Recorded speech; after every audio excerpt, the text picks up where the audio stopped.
Good evening. Well, this is the 50th Sky at Night. We began the series way back in April 1957, and look how much has happened since then. In those days, space research was still at a very early stage. Well, since we've had the Sputniks, we've had the American Earth satellites, we've had the planetary probes, and of course, we've had the first men in space. But as well as that, we've had a lot happening too in the purely astronomical field. We've had several bright comets, and we've had a close approach of Mars, and of course we've had the total eclipse of the sun last February, which we were able to televise direct. Well, we have done several direct television broadcasts during this time, and for the 50th anniversary of the Sky at Night, we were hoping, and we still do hope, to do another one. So I'm speaking to you tonight not from the studio, but from George Holes's Observatory at Patcham, which is near Brighton in Sussex.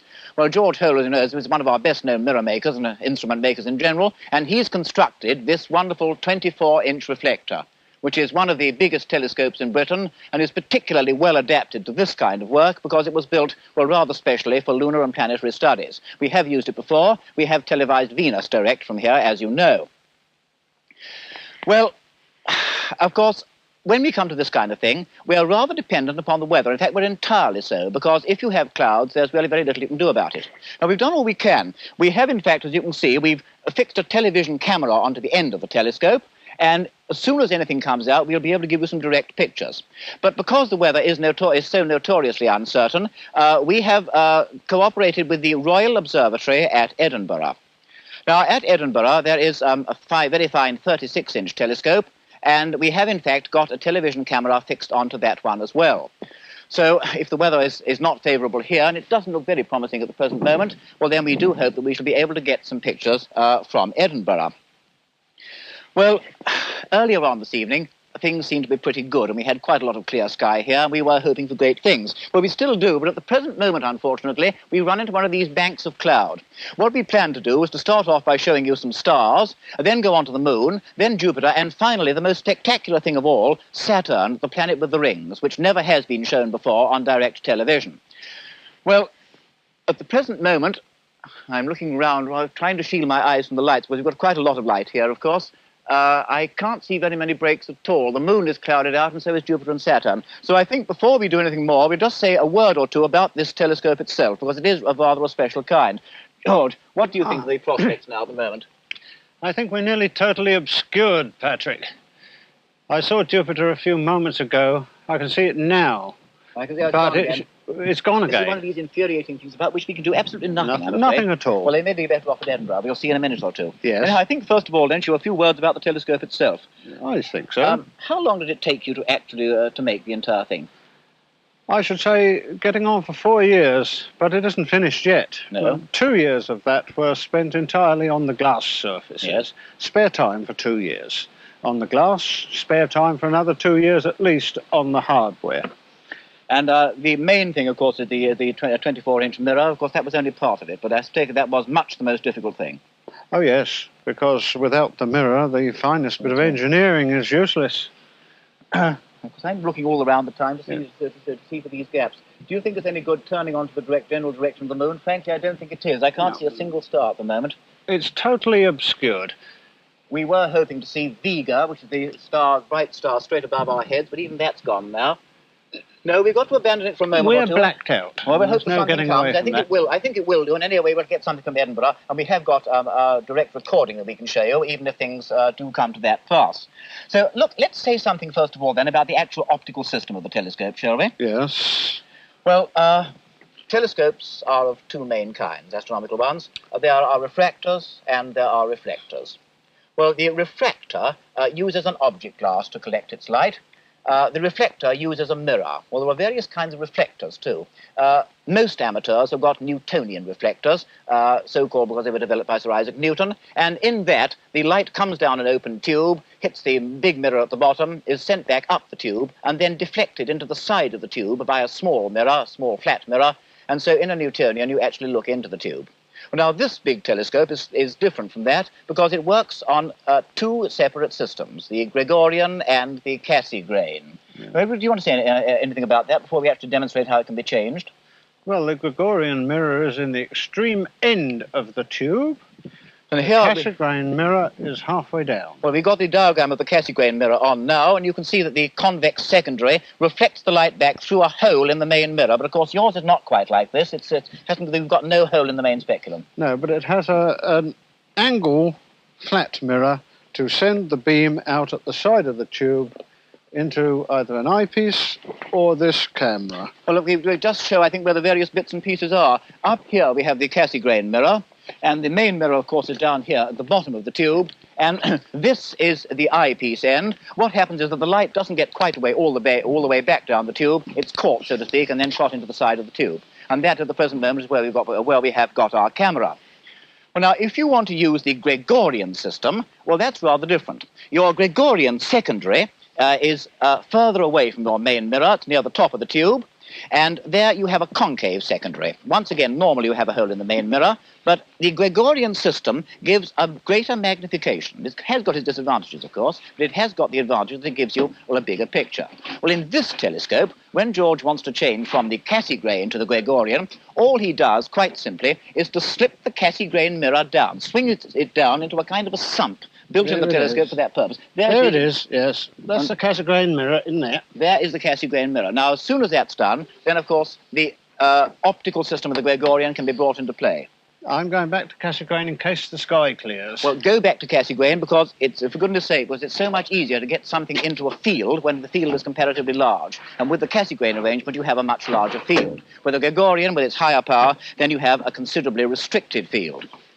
Now, I'm going to shield my eyes from the light again because I don't think I can see any break at all. Jupiter is obscured at the moment. I can't see one single star. Can you, George, anywhere? If we can see one star, we'll just get the telescope onto it and give you at least a direct picture of that. No, we are totally obscured. Well, there's hope yet. We still have some minutes. I can see Altair. Can you? But it's gone again. It goes before you can get near it. Well, Altair seems to be about the best bet. I suggest you turn the telescope onto Altair, and just as soon as we get any kind of a picture at all, we can feed it through, so to speak. Any luck? No, I must be able to see it before I can get on to it. That's the trouble, of course. This, of course, is one of the hazards of astronomy. There's just nothing one can do about it at all. The radio astronomers are luckier than us, because they haven't got to bother about this kind of thing. They can operate equally well when the clouds obscure the entire sky, but as I said earlier, we most certainly can't. Well, I don't know what the situation is at Edinburgh, but if by any chance they have got better conditions up there, well, they'll let us know, and they'll be able to show us Jupiter and Saturn at least. No luck yet? No, total obscuration. Right. Well, while we're waiting for a minute or two, then, let's try and answer one or two of those, well, many hundreds of questions that we've both had, I think, during the last, well, few years. And that is this business about amateur telescopes, because there are so many people who would like to have a telescope of their own, they'd like to make it, and they don't quite know how to set about it. I've had many hundreds of letters on this score, and I think you've had even more, probably, because you're a mirror maker and I'm not. So can you just say something about amateur telescope making while we're just waiting for the sky to clear? Well, the heart of any telescope is the mirror, and it's quite within the possibilities and capabilities of an amateur to make a very good mirror if he keeps at it long enough. Now, this happens to be a mirror of 12.5-inch aperture, and it is resting on its polishing tool. But the amateur is well advised to stick to 6 or 8 inches as a starting size. Yes, may I break in here? Yeah. Well, where does he get the glass? Because so many people ask about that. Well, any builder's merchant or glass merchant will order it for him, either with a chipped edge or with a smooth edge. In the latter case, he's got to spend a few more shillings. Yes. But he wants to get glass of about 1 inch thick for a 6-inch mirror, and he wants a tool to work it on, which can be a second piece of glass, the same size, or he can build a plaster blank and clothe it with either squares of glass or squares of metal. And he can grind on that, you see. Now, if he... George, I'm going to break in. I'm sorry, but they've just got a message through from Edinburgh that they've got a picture of Jupiter. So let's go now over to Edinburgh. Yes, there is Jupiter as seen through the big telescope at the Royal Observatory Edinburgh.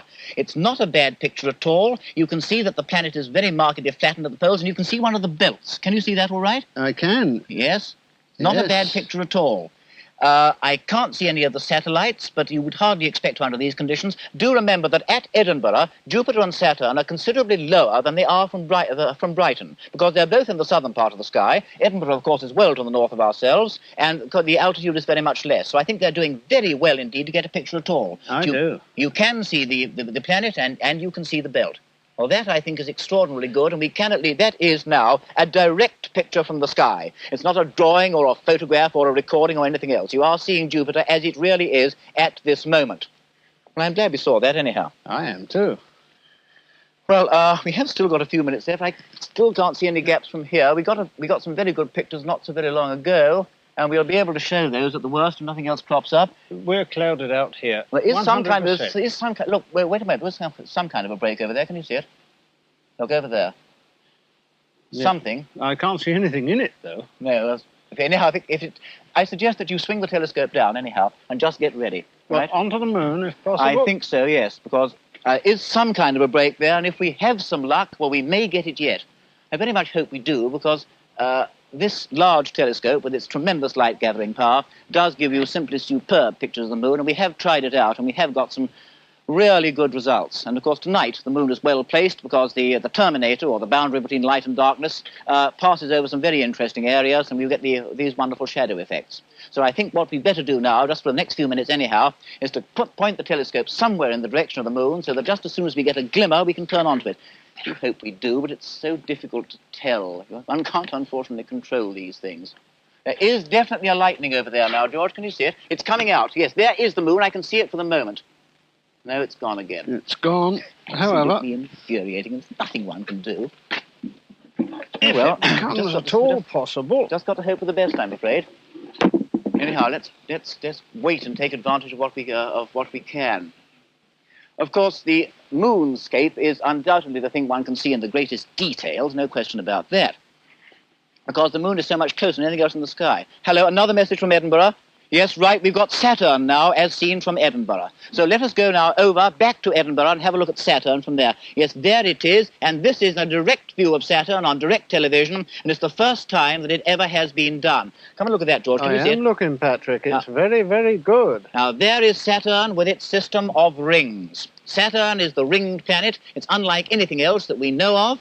It is a world rather like Jupiter, rather smaller, but of the same essential type. Its globe is made up of gas, and its ring system is made up of thousands upon thousands of small particles, all spinning around the planet. And the rings are very broad. They're tremendously broad from side to side, and when they're opened to us, as they are at the moment, they're well seen. Now, I can just about see the shadow of the rings on the disk. Can you see that all right? Only just. I can just about see it. There.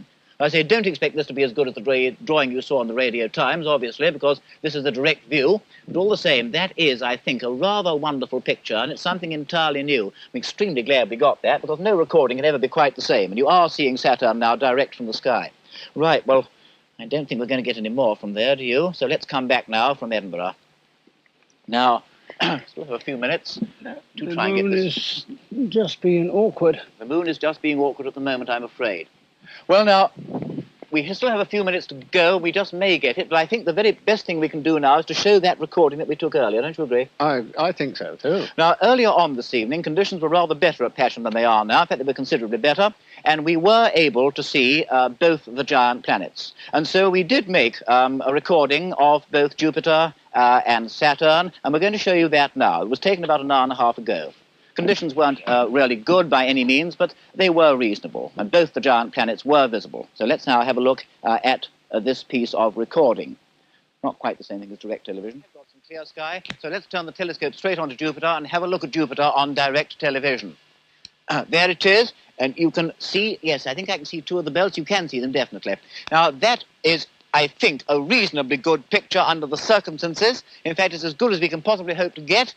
You can see to start with that the planet is not circular. It's very markedly flattened at the poles, and that is because it's spinning round so quickly. Although Jupiter's got the largest planet in the solar system, it has the shortest day, and it spins round in less than 10 hours.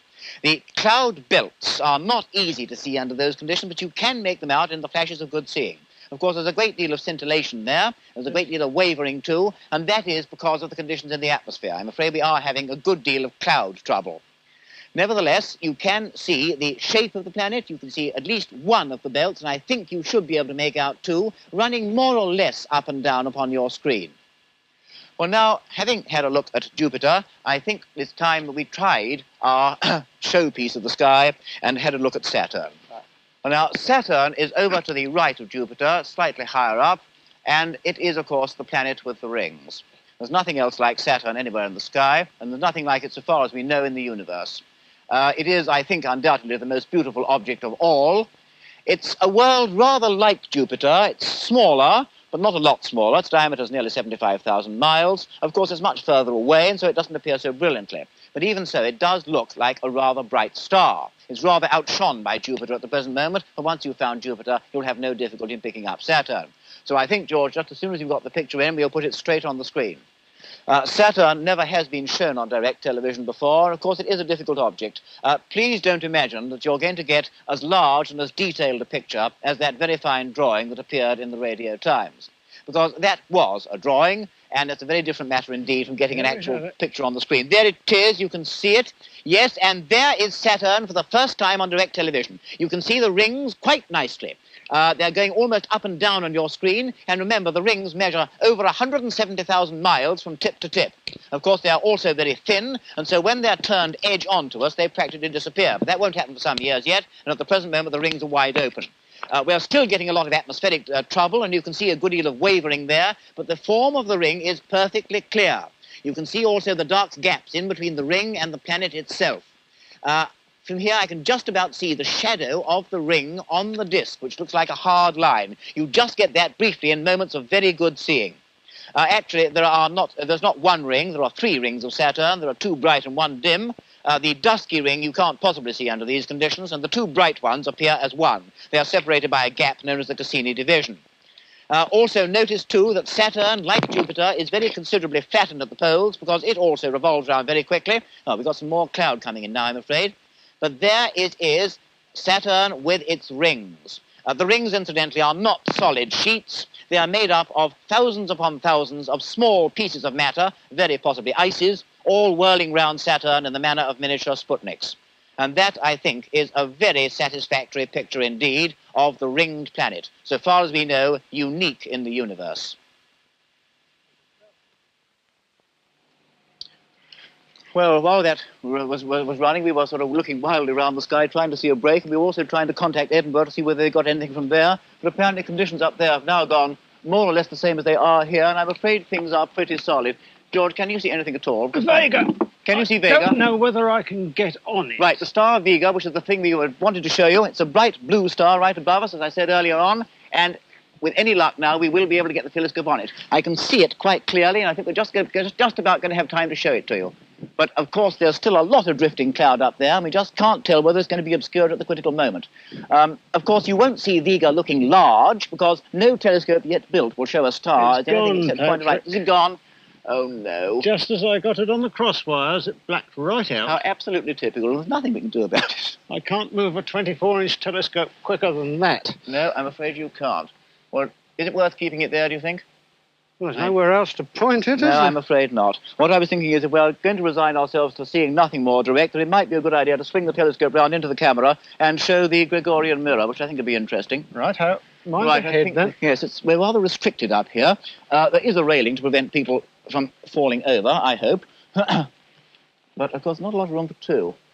If we swing the telescope round and actually point it at one of the cameras, then you'll be able to see the Gregorian mirror in the end, which I think is probably worth doing. Yes, there it is. Quite a nice view of it. Got any comments on that one, George? It's all right. It's just about clear of the rail. You can see the Gregorian mirror quite nicely. Yes, but I can't get any closer to that camera. Never mind. At least we can see it there. For some reason or other. Well, anyhow, that is that. I'm afraid we're not going to see anything more direct. We had hoped to show you Jupiter and Saturn rather more clearly, directly from Patcham, but that just wasn't to be. And after all, we've tried 4 direct recordings now, and this is the first time when we haven't had real success. And anyhow, you have shown something, and we have at least been able to put Saturn direct on the screen for the first time. Mind your head. So, let's climb down once again. So I hope this has interested you, and I hope, too, that you've been interested in seeing this magnificent 24-inch telescope and George Hole, who built it. And so, from Brighton, where the sky is now completely overcast, good night. Good night.